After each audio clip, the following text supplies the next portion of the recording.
Hey there, it's Marty from Heartjoy Box, and I am here to show you how to put your phone wallpapers onto your iPhone.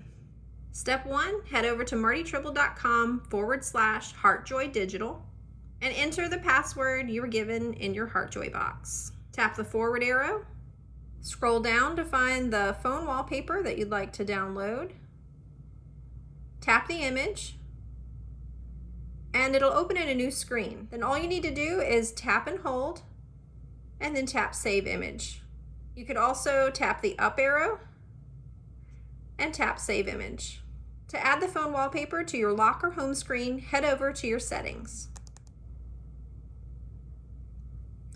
Scroll down to Wallpaper and tap Choose New Wallpaper. Tap Camera Roll and choose the image you'd like to change for your wallpaper. You can zoom in and out. Once you're satisfied with the placement, tap Set, and you can choose to set your lock screen, home screen, or both with this image. Then lock your phone and check out your new phone wallpaper.